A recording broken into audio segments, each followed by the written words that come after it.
Hola, hi, this is Al, your probability and statistics instructor. Let's get to work. In this video, we are going to work on another example where the main interest is finding the expected value of a linear combination of random variables and the variance of a linear combination of random variables as well. Okay? Before we work on that example, let me remind you about something that we have seen and done before. So the first result is just the alternative formula to compute the covariance between two random variables x and y. Okay. The second one is something that we mentioned in another video, that the covariance of a random variable with itself is the variance. And the last one is one that we derived together. So in this case we created a transformation W, a new random variable, which is a linear combination of two random variables x and y. Those coefficients a and b are constants. Okay, so what we said is this, that the variance of that linear combination of a times x plus b times y is a squared times the variance of x plus b squared times the variance of y plus 2 times the cross product between these two coefficients times the covariance between x and y. Okay, what we also mentioned is that in the case of x and y being independent, then this just becomes 0, and then what we have in the case of x and y being independent is the variance of a times x plus b times y reduces to a squared times variance of x plus b squared times variance of y. Okay, and using the second fact, the second result that we mentioned here, you could rewrite this in terms of covariance, right? The covariance of that linear combination with itself is covariance of x with itself times a squared plus b squared, covariance of y with itself, and then 2 times ab times the covariance between x and y. Okay? Okay. So, in this case, this exercise, what we have is a linear combination not of 2 random variables, but of 3 random variables. So what we're going to be doing is just extending the ideas that we discussed in another video. Okay? Okay, so here we go. I want you to see that there's an easy way of computing that variance. Okay? To do that, I'm going to use a table. Okay? The first one here, if we want to find the expected value of a linear combination, it's the expected value of a sum. That's the sum of expected values. That's easy, right? So we have just expected value of 3 times y1 plus 4 times y2 minus 6 times y3. We know that we can factor out those constants, and as I said, expected value of a sum of expected values, and then we just plug in the expected values that were given as part of the problem, and that's it. So finding the expected value of a linear combination is easy, right? No problem. The tricky part is finding the variance of that linear combination. But as I said, I'll show you a way of thinking about it which is going to simplify that calculation. Okay? Okay. So, I prepared a table for you. remember that the linear combination that we're interested in, the new random variable, is 3 times y1 plus 4 times y2 minus 6 times y3. Okay, so what I have is 3 times y1, 4 times y2 minus 6 times y3. Okay, we know, right, that if you're going to be finding the covariance of that linear combination with itself, at some point you're going to need those cross products, right?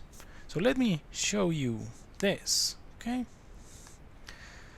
so since it's the covariance with itself, then let me just do those products. 3 times 3 is here, 4 times 3, that's 12, that's here, minus 6 times 3, that's negative 18, 3 times 4, 12, 3 times negative 6, minus 18, and so on, right? And then I have these, the combinations, y1, y1, y1, y2, y1, y3, and so on. We have all of them here, okay? Now, again, note that we're going to have basically a sum of covariances. What you will see is that that table generalizes this idea that we have here, that you have this coefficient, a squared, times the covariance of x with itself, the coefficient that multiplies y squared times the covariance of y with itself, and then 2 times the cross products and the covariances between x and y. Well, the covariance between x and y in this case, and in the other case we'll have more covariances. Okay, so now that we have this, next step, those are covariances, right? But the covariance of y1 with itself, it's going to be the variance of y1. Covariance of y2 with itself, it's going to be the variance of y2. And the covariance of y3 with itself, it's going to be the variance of y3. These are the covariances. Now, can you see that that's why we have 2 times those guys, right? Okay, so once you have that table, all you have to do, right, let's keep that in mind, that that is slide 121, so we can go back to it, but I think it's 117 where we have the information about those values. So we're given those expected values, those variances, and those covariances, right? So variance of y1 is the same as covariance of y1 with itself, variance of y2, covariance of y2 with itself, variance of y3, covariance of y3 with itself, and then we have the other covariances, right? So once you have that table, it was slide 121, right? Just plug in and then add them all up, and that's it. That's what you wanted, right?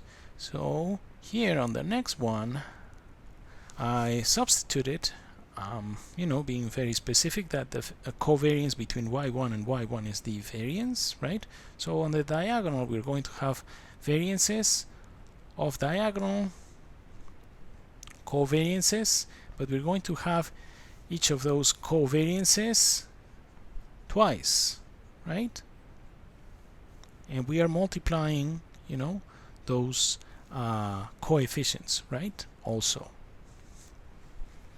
Okay, so now what we have is the variance of that linear combination is just 3 squared times variance of y1, 4 squared times variance of y2, 6 well, negative 6 squared times variance of y3, and 2 times those cross products of the coefficients of the corresponding covariances. Make sense? That's it. It's just an extension of what we had in this case. Right? Same idea. But if you use that table, you don't have to memorize anything, and it's easy to compute, right? So then we just plug in, right, the information that is given as part of the problem, and that's it. Okay? So what I want you to do later is check this slide. That's a theorem in your textbook that is going to help you find this one. It's easy, right? The expected value of a linear combination, no problem. Expected value of a sum of expected values. But this one here is just to find, it's a result that is going to help you find the covariance between two different linear combinations, right? But it's basically an extension of what we just did. Okay, by the way, we have the proof of that result in the case of 2. Okay, so take a look at it, but it's very similar to something that we have already done together in another video to show this. Okay, so just take a look at it and it's going to be easy. Okay, so bottom line, what I wanted you to see is that instead of having to memorize that formula, what you could do when you want to find the covariance or the variance of linear combinations is that a choice would be just you know, using this idea of making a table. Okay, and that's it, because that's basically that result, that theorem I just showed you with the sigmas, is just shorthand notation for this. Okay, so that's what I wanted you to see in this example. That was the main purpose of this example, showing you this alternative to find the covariance or the variance of linear combination of random variables. That's it for now. Thank you so much for watching. Please take care and keep working hard. See you next time. Bye.